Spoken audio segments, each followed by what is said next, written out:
بسم اللہ الرحمن الرحیم نحمدہ و نصلی علی رسولہ الکریم۔ صحیح البخاری کتاب الصلاۃ باب 42 القسمۃ و تعلیق الکنو فی المسجد، یعنی مسجد میں مال تقسیم کرنا اور کھجوروں کے خوشے لٹکانا۔ حدیث نمبر 421۔ حضرت انس رضی اللہ عنہ سے روایت ہے، انہوں نے کہا کہ نبی صلی اللہ علیہ وسلم کے پاس بحرین سے مال لایا گیا تو آپ نے فرمایا اسے مسجد میں ڈال دو۔ یہ سب سے زیادہ مال تھا جو رسول اللہ صلی اللہ علیہ وسلم کے پاس لایا گیا۔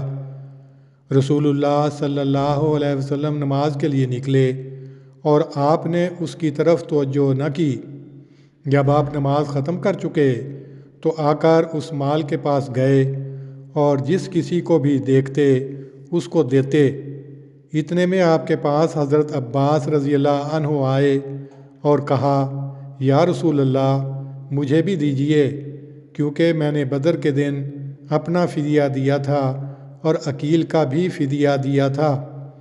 رسول اللہ صلی اللہ علیہ وسلم نے انہیں فرمایا لے لو، تو انہوں نے دونوں ہاتھوں سے بھر بھر کر اپنے کپڑے میں ڈالا، پھر لگے اس کو اٹھانے مگر نہ اٹھا سکے تو انہوں نے کہا، یا رسول اللہ ان میں سے کسی کو حکم دیجئے کہ اس کو مجھے اٹھوا دے۔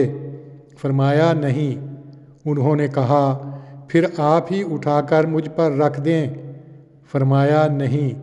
اس پر انہوں نے اس میں سے کچھ نکال دیا، پھر اسے اٹھانے لگے مگر اٹھا نہ سکے تو انہوں نے کہا، یا رسول اللہ ان میں سے کسی کو حکم دیجئے کہ اس کو مجھے اٹھوا دے، تو آپ نے فرمایا نہیں۔ انہوں نے کہا، پھر آپ ہی اٹھا کر مجھ پر رکھ دیں۔ فرمایا نہیں۔ اس پر انہوں نے اس میں سے کچھ اور نکال دیا، پھر اسے اٹھا کر اپنے کندھے پر رکھ لیا اور چل دیے۔ رسول اللہ صلی اللہ علیہ وسلم نے اپنی آنکھ ان سے نہیں ہٹائی جب تک کہ وہ ہم سے اوجھل نہ ہو گئے۔ ان کی حرص پر تعجب میں تھے۔ رسول اللہ صلی اللہ علیہ وسلم نہیں اٹھے یہاں تک کہ وہاں اس مال میں سے ایک درہم بھی نہ رہا۔ تشریح۔ آداب مسجد کے یہ خلاف سمجھا جاتا ہے کہ اس میں عبادت، ذکر اور وعظ کے سوا کوئی اور دنیا کا کام ہو۔ خود آن حضرت صلی اللہ علیہ وسلم نے بھی مسجد میں خرید و فروخت منع فرمائی ہے، جیسا کہ آگے اس کا ذکر آئے گا۔ امام موصوف نے کھجور کے خوشے لٹکانے کا جو حوالہ دیا ہے وہ دراصل نسائی کی اس روایت کی طرف اشارہ ہے، یعنی ایک شخص نے ردی کھجوروں کے خوشے مسکینوں کے لیے مسجد میں لٹکا دیے تھے، اور نبی صلی اللہ علیہ وسلم کا اس کے متعلق ارشاد بھی تھا، تا حاجت مند بجائے مانگنے کے ان سے اپنی ضرورت پوری کریں۔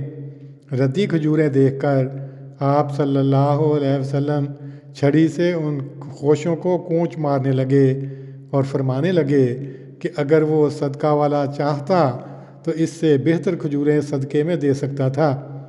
اس روایت کی طرف اشارہ کر کے امام موصوف نے بتلایا ہے کہ مال غنیمت کی تقسیم بھی نیک اعمال میں سے ہے، اور مسجد میں اس قسم کے کام سر انجام دینا آداب مسجد کے خلاف نہیں۔ بحرین بصرہ اور عمان کے درمیان مشہور شہر ہے۔ یہ پہلا خراج تھا جو نبی صلی اللہ علیہ وسلم کے پاس آیا۔ 1,00,000 درہم تھے جو حضرت علا بن حضرمی رضی اللہ عنہ امیر بحرین نے بھیجے تھے۔ اللہم صلی علی محمد وعلی آل محمد کما صلیت علی ابراہیم وعلی آل ابراہیم انک حمید مجید۔